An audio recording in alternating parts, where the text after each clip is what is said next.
the representations of third gender and visual pleasure in a Pakistani movie. मैंने particularly बोल pick की थी क्योंकि इसमें दोनों चीज़ें को टारगेट किया गया था। ये शोएब मंसूर ने डायरेक्ट की थी और ये एक लोअर वर्किंग क्लास पर बेस्ड है मूवी। और इसमें इस तरह दिखाया गया है कि मतलब उनकी कोई 7 डॉटर्स हुई थी एक कैरेक्टर की, तो वो यही चाह रहा था थ्रू आउट मूवी में कि उसका एक बेटा हो। तो इवेंचुअली जब उसका एक बेटा होता है तो he is born as a third gender. तो वो कंसिडर कर जो फादर होता है वो ये कंसिडर करता है कि वो पूरी फैमिली में प्रॉब्लम्स जो है वो उसके बोर्न होने के बाद स्टार्ट हुई होती हैं। तो जो विजुअल प्लेजर इसमें मैंने बात की थी कि idea of visual pleasure is in the form of male gaze. तो ये visual pleasure in narrative cinema में बात की है। तो द वुमेन इन रोल में है कि they are controlled in a way in such manner कि जो Zainab and her sisters are not allowed to watch television, और उस मतलब वो कहीं बाहर भी नहीं जा सकती। if they have to go out to work या कुछ भी तो they have to ask for permission from their father। तो मतलब इस तरह है कि कोई कोई जो होते हैं पाकिस्तानी मैन उनको विजुअली पसंद आता है ऐसा देखना कि ओ फीमेल्स आर बीइंग कंट्रोल्ड इन अ वे, और मतलब उनको परमिशन पूछना लेनी पड़ रही है। तो एंड मतलब there is sexual violence going as well इस मूवी में कि मतलब जिसका मैंने अभी पहले बताया था कि ज़ैनब फादर मतलब बार बार मतलब उसको एक सन चाहिए होता तो he keeps on going on and on trying even though उसकी मदर की हेल्थ जो होती है वो काफी खराब हो जाती है और मतलब डेंजरस हो जाती है कि she could die if he had another pregnancy. लेकिन मतलब उसको उसके फादर को कोई टेंशन नहीं होती, he just wishes to have a son. और ये एक ज़ैनब का डायलॉग भी था कि मियाँ साहब के हाथ भी उनके कंट्रोल में नहीं रहता है। ये जो डायलॉग है ये लिखा हाईलाइट है मेल शॉफिज्म। इसमें ये होता है कि जो मेल है वो ये सोचता है कि जो मेल जेंडर है वो फीमेल से ज्यादा बेहतर है, और मतलब he can do things that are better and he is the superior gender. तो मतलब ये भी है कि उसके ज़ैनब के फादर ने ज़ैनब को एक प्रोस्टिट्यूट से कंपेयर किया था कि वो ये बाहर से काम करने जाना चाहती है कि लड़कों से मिले और इस तरह। तो but on the other hand अगर देखें तो ये बहुत वियर्ड बात थी कि वो अपनी बेटी को एक प्रोस्टिट्यूट से कंपेयर कर रहा है। लेकिन वो इवेंचुअली टुवर्ड्स द एंड जो है वो एक मतलब प्रोस्टिट्यूट से खुद शादी कर लेता है क्योंकि उसको होता है कि वो उसको एक बेटा चाहिए। तो वो उससे शादी करके मतलब हो उसको होता है कि वो उससे एक बेटा मिल जाएगा। और वो उसका करेक्टर था मीना का जो प्रोस्टिट्यूट थी, उसका करेक्टर ये एनलाइटन कर रहा था कि accordingly I think the best character to describe male gaze जो है वो मीना का ही है। क्योंकि वो यही दिखा रही थी कि जो वुमेन है they dress up to please man और या अराउज देम। और मतलब एक रीडिंग थी जो मैंने देखी थी, अ फेमिनिस्ट रीडिंग ऑफ बोल सेक्सुअलिटी पॉलिटिक्स एंड वायलेंस। इसमें ये बताया था मीना का करेक्टर काफी डिस्क्राइब किया गया था। उसमें ये कहा हुआ था कि this character dances in the movie to please the male audience के मतलब मुजरा हो रहा था वहां पे। अक्सर शो मतलब अक्सर मूवी में यही दिखा रहे थे कोई कोई सर्टेन पॉइंट्स पे। और ये भी माइंड में ये जिसका मैं अब पॉइंट पे बता रही थी कि मतलब जैनब के फादर ने एक्चुअली ही मैरिज मीना जो उसकी एक वुमन हाफ हिज एज।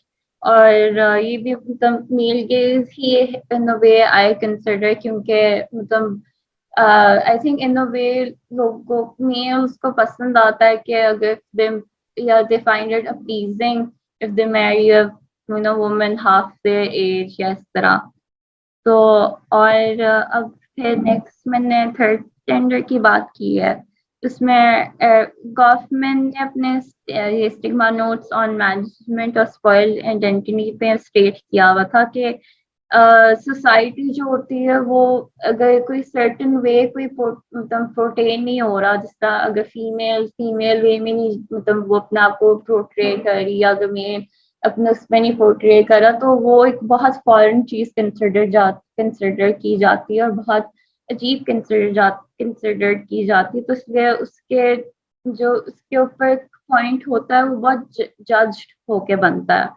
तो इस वजह से जिस तरह ये जो स्टडी है मैं इसलिए ये इंक्लूड की थी क्योंकि इन द वे ये हाईलाइट कर रही है कि थर्ड जेंडर जो है पाकिस्तान में काफी अनपॉपुलर है। और इसमें इस मूवी में जब ये मूवी आई थी 2011 में, तो ये दिखाया था कि उस टाइम पे तो वाइडली अनपॉपुलर थे ये थर्ड जेंडर वाले। और ये एक्चुअली इस मूवी में दिखाया है कि पीपल किस तरह ट्रीट करते हैं उनको।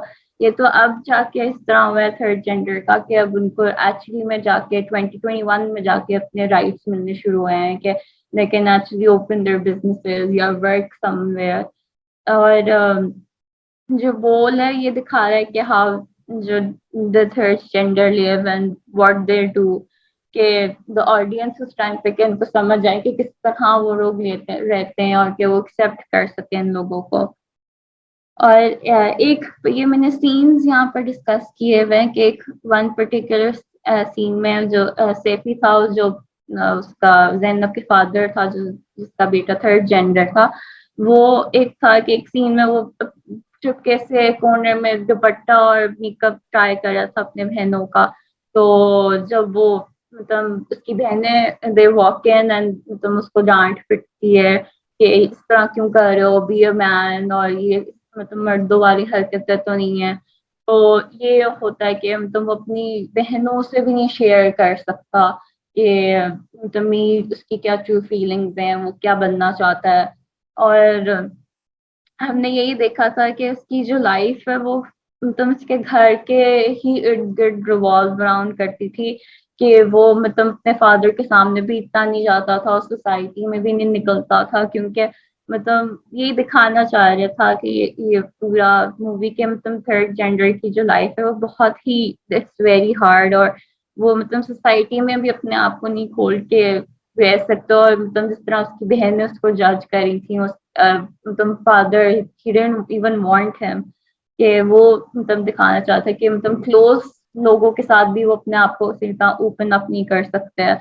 और फिर टुवर्ड्स द क्लाइमैक्स हम देखते हैं कि सैफी जो है वो एक ट्रक पेंटिंग वर्कशॉप पे काम करना शुरू हो जाता है। वहां पे भी वो मतलब मिसट्रीट होता है, उसको भी वहां पे काफी चीजें सुनने को मिलती हैं। और eventually he gets raped there, जो रेप्ड देयर, और फिर वापस ही मतलब कोई इसको हेल्प नहीं करने आता या मतलब बचाने भी नहीं आता। बाद में जब हो भी जाता है तब भी कोई नहीं आता, तो ही मतलब फिर another third gender comes and takes him home और फिर मतलब उसको लेके जाता है।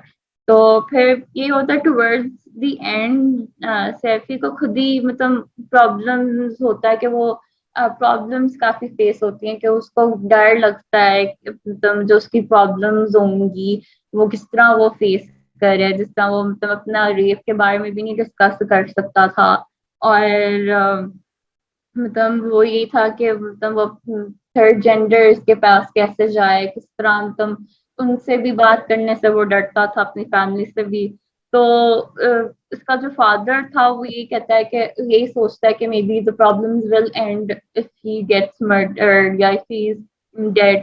तो वो सैफी का फादर ही, जो जैनब का भी फादर था, ही किल्स हिम। और बोल जो है ये एक स्टडी थी ख्वाजा सेरा इन बोल। इसमें भी यही डिस्कस किया हुआ था कि बोल जो है वो उसने हाईलाइट किया the Pakistan mentality towards Khwaja Sira, which is that they're only there for dancing, singing और sex, और मतलब वो हैप्पी लाइफ नहीं रह सकते।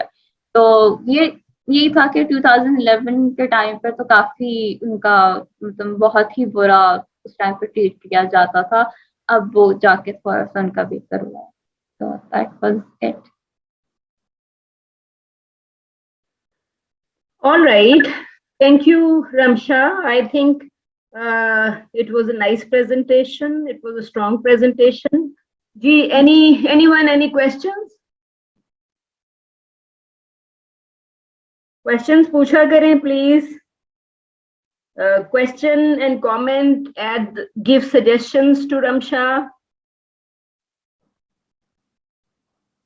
Ji, no comments, no suggestions.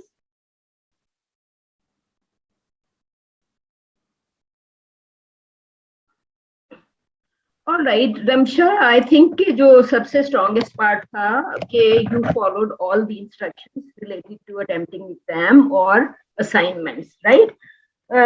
It's nice to see कि इसमें आपने पेपर के अंदर 3-4 कम से कम रीडिंग्स तो आपने इसके अंदर भी डाली हुई हैं. एक आपकी इस लास्ट पेज पे भी नजर आ रही है. So from citation point of view, I would just say कि जहाँ पे जब आप research paper mention कर रही होती है ना, you have mentioned 3-4 different research papers with their full titles in your exam, right? Yes. तो Yes. आपको in the body of the text you don't need to give the full paper, right? The full title जो आपने दिया, but it's perfectly fine. आपको मैं सिर्फ ये बताती हूँ कि जब when you are using full title here, okay, just try seeing के full title के अंदर what is that concept that you find interesting or relevant, right? For example, यहाँ पे जब आपने लिखा ख्वाजा सिरा इन बोल and immaculate conception, ठीक है? और तो बेसिकली इट लुक्स लाइक कि ये आपने शायद ये लम्स का कोई है रील के नाम से वो कोई पब्लिकेशन आपने लम्स का ही किसी ने पेपर लिखा हुआ है. So it seems that somebody published this in LUMS last year, right? तो I would say कि आपको ऑथर का नाम मालूम है जिसने ये लिखा था जी आर्टिकल? मिस ये मैंने ऐड किया था ये कोई अब इसमें नहीं आ रहा वो मैंने साइटेशंस में जब मैंने किया था ना सारा तो वहीं पे मैंने वो पूरा किया था. तो आपने जो साइटेशन लिखी हुई है ये एंड रेफरेंस स्टाइल में है ना बेसिकली? जी. तो ये एंड रेफरेंस तो आप एंड में ही डाल सकते हैं. इट लुक्स लाइक कि ऑथर का नाम शायद खान एम समथिंग है. तो जब बॉडी ऑफ टेक्स्ट जो होता है ना तो उसमें हम खान एम के बजाय एम से जो नाम भी करता है. फॉर एग्जाम्पल आपका अपना नाम है, यू नो कि your first name is Ramsha, my first name is Wajiha, right? तो अगर आप बॉडी ऑफ टेक्स्ट में मेंशन कर रही हैं कि वजीहा रजा रिजवी से, तो आप उसको सीधा सीधा ही लिखेंगे, मतलब रिजवी वजीहा के बजाय वजीहा रजा रिजवी लिखेंगे. और जो एंड रेफरेंसेस होते हैं, एंड रेफरेंसेस में इस स्टाइल में जाते हैं कि Rizvi will come first, right? तो मैं आपसे बस यही देख रही थी कि जो 3-4 आपने रीडिंग्स मेंशन की हुई हैं, इट्स इंटरेस्टिंग टू नो कि लम्स का जो भी ये मैगजीन है, it is focusing on Pakistani film या फिल्म इन जनरल. तो students and teachers are actually publishing their articles in that particular magazine, right? तो ये अच्छा है. जरा इसी तरह के आपके बाकी जगहों पे भी मुझे 2-3 रीडिंग्स नजर आ रही थी, राइट? यहाँ पे ऐड किया हुआ. तो आई वुड से कि ये stigma notes on the management of spoiled identity. तो जब आप स्पॉइल्ड आइडेंटिटी लिखते हैं तो अब by the title I would not really understand कि स्पॉइल्ड आइडेंटिटी क्या चीज होती है ना. So when you are using, देखिए मैंने भी बाज जगहों पे I think in one of my recent papers I did pick up couple of titles, ऐसे टाइटल्स और पेपर टाइटल्स फॉर डिस्कशन. तो उसके अंदर जो काइंड ऑफ आइडिया था ना टाइटल में से मैंने वो आइडिया एक्सट्रैक्ट कर लिया था. For example if it is saying management of spoiled identity, so does it mean management of the identity of transgender, right? तो मैं आपसे सिर्फ यही कह रही हूँ. और stigma around the spoiled identity of a transgender, and if you feel कि जो Saifi is a character who is not only stigmatic for the family क्योंकि उसका बाप उससे बात नहीं करता, and it's difficult for family to manage this kind of character क्योंकि management of spoiled identity है ना. So I was trying to understand what spoiled exactly means. और मैनेजमेंट का जहां तक ताल्लुक है, I think I wonder if I mentioned it before, but there is a soap on one of Indian TV channels, Colors के ऊपर, right? उस soap का नाम है आई थिंक शक्ति. और शक्ति actually has telecast more than 1200 episodes, right? 1200 episodes तो सिंपली इम्प्लाइज कि ये सीरियल कह लें पिछले कोई शायद 4-5 सालों से टीवी पे चल रहा है. एंड द मेन कैरेक्टर जो है वो आप उसको शी कहें, ही कहें, whatever you want to call the main character, is a transgender. और उसके अंदर transgender community is actually messing up with the proper families, because जो families हैं they are not giving up their transgender child. Transgenders want to take away the transgender child. तो इस सैफी के case में we know that family has been looking after their transgender child themselves. कि सैफी को उसके बाप ने या फैमिली ने ट्रांसजेंडर्स के हवाले नहीं किया ना. There is transgender community in Lahore and we can clearly see कि फिल्म की जो सेटिंग है बोल की वो लाहौर की है, राइट क्योंकि लाहौर का रेड लाइट एरिया, लाहौर का जो आपका अंदरून का इलाका है, मौलवी साहब वहीं पे अंदरून के किसी घर में रहते हैं और उसी इलाके में किसी मस्जिद के लिए वो कुछ काम शाम भी करते हैं. You can see that his relationship with mask is very clear with in the story of the film, क्योंकि मस्जिद कमेटी के लोग जो हैं उनको पैसे संभालने के लिए भी देते हैं. उसके बाद वो पैसे जो हैं वो उनके साथ पता नहीं इफ दे वर स्टोलन और व्हाटएवर हैपेंड, तो उसको उनके लिए कुछ वर्कआउट करना पड़ता है. बड़ी मुश्किल से वो पैसे देने के लिए ही becomes part of this relationship with Meena, right क्योंकि उसको पैसे देने होते हैं. तो वो जो रेड लाइट एरिया है, so within that particular setting आपकी पूरी इसके लिए setting of the film is very important. Setting is Lahore अंदरून का इलाका, और खास तौर पे द इलाका very the area which is very close to the red light area, क्योंकि मौलवी साहब का घर भी कहीं आसपास है and Meena also lives close by. तो I think you can also think about these things. और एक सजेशन मेरी आपको ये है कि आपने बड़ा अच्छा पॉइंट मेंशन किया था अबाउट मेल गेज, राइट कि मीना जो है उसका कैरेक्टर जो है वो खास तौर पे is added in the film and supplements male pleasure or male gaze etc. So I would say कि for future also try thinking is there a female gaze? Do women also look at men? Do also women get some kind of pleasure by looking at males? क्योंकि हमारा जो एक character है, जो for instance Shamim आरा का जब हम character discuss कर रहे थे तो मैंने आपसे एक चीज कही थी कि in Pakistani society it is very important for women to deny their feelings, right. तो शमीम आरा का जो कैरेक्टर था वो आई कांटेक्ट नहीं कर रहा था, और वो when she was in love with this character Yusuf within the film, Ismat जो है वो शमीम आरा का नाम था, दर्पण का नाम यूसुफ था इन द फिल्म. और इस्मत वाज एक्चुअली नाम भी ऐसे ही रखा हुआ था ना, क्योंकि जब आप इस्मत या अस्मत की बात करती हैं तो you are talking about women's respect. The name itself means women's respect और ऑनर. तो वो जो कैरेक्टर था, she was not making an eye contact, so women are expected to deny their feelings in our society, right. तो जितने भी for instance theorist हैं, जो आर्टिकल्स हैं जो गेज या रिटर्न ऑफ द गेज की बात करते हैं, they are actually focusing on कि woman जो है उसको how she is being gazed at and or how she is returning the gaze to the male. Return of the gaze का यही मतलब है कि women stare back. और जिस तरह मेल masquerading करता है, masquerading actually means that you are wearing glasses, especially dark glasses, और dark glasses में no one can actually see what is behind the glasses. मतलब आपकी आंखों में देख के nobody can tell what you are thinking or what you are feeling etc. तो जो glasses है ना, dark glasses, they masquerade. इसीलिए there is this theory of masquerading कि आप और and the thing that masking की जो power है वो male के पास है. Male can stare at women, और जो इवन अगर उसने ग्लासेस पहनी है तो women cannot see what he is thinking or where he is looking. So women also masquerade in certain films जिसमें women are wearing glasses, so nobody can actually tell where the woman is looking. तो ये तो idea आपके उससे direct relevant नहीं था, लेकिन मैंने आपको सिर्फ इसलिए बताया कि sometimes you have to think of opposite ideas as well. Okay. तो आपकी प्रेजेंटेशन बहुत अच्छी थी, बहुत स्ट्रांग थी. All elements and requirements were met. Apart from it मैं आपको ये सजेस्ट ये करी थी कि फॉर फ्यूचर ट्राई थिंकिंग कि व्हाट एल्स इज देयर. और थेरीज जो हैं, चूंकि कोई ना कोई लिखता है और उनको डेवलप करता है, तो there are other dimensions to think about. तो आप बिल्कुल ऑपोजिट डायरेक्शन में you can also think about female gaze, या is there is something called female gauge.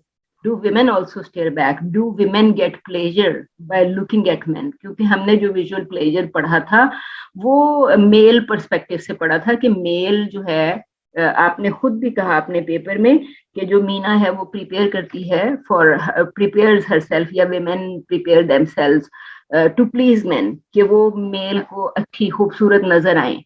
So women are actually offering this kind of pleasure themselves. So I am suggesting that for future try thinking ke do women also get pleased, do women get pleasure by looking at male images or by looking at men. Okay, Okay, thank you. thank you, very nice.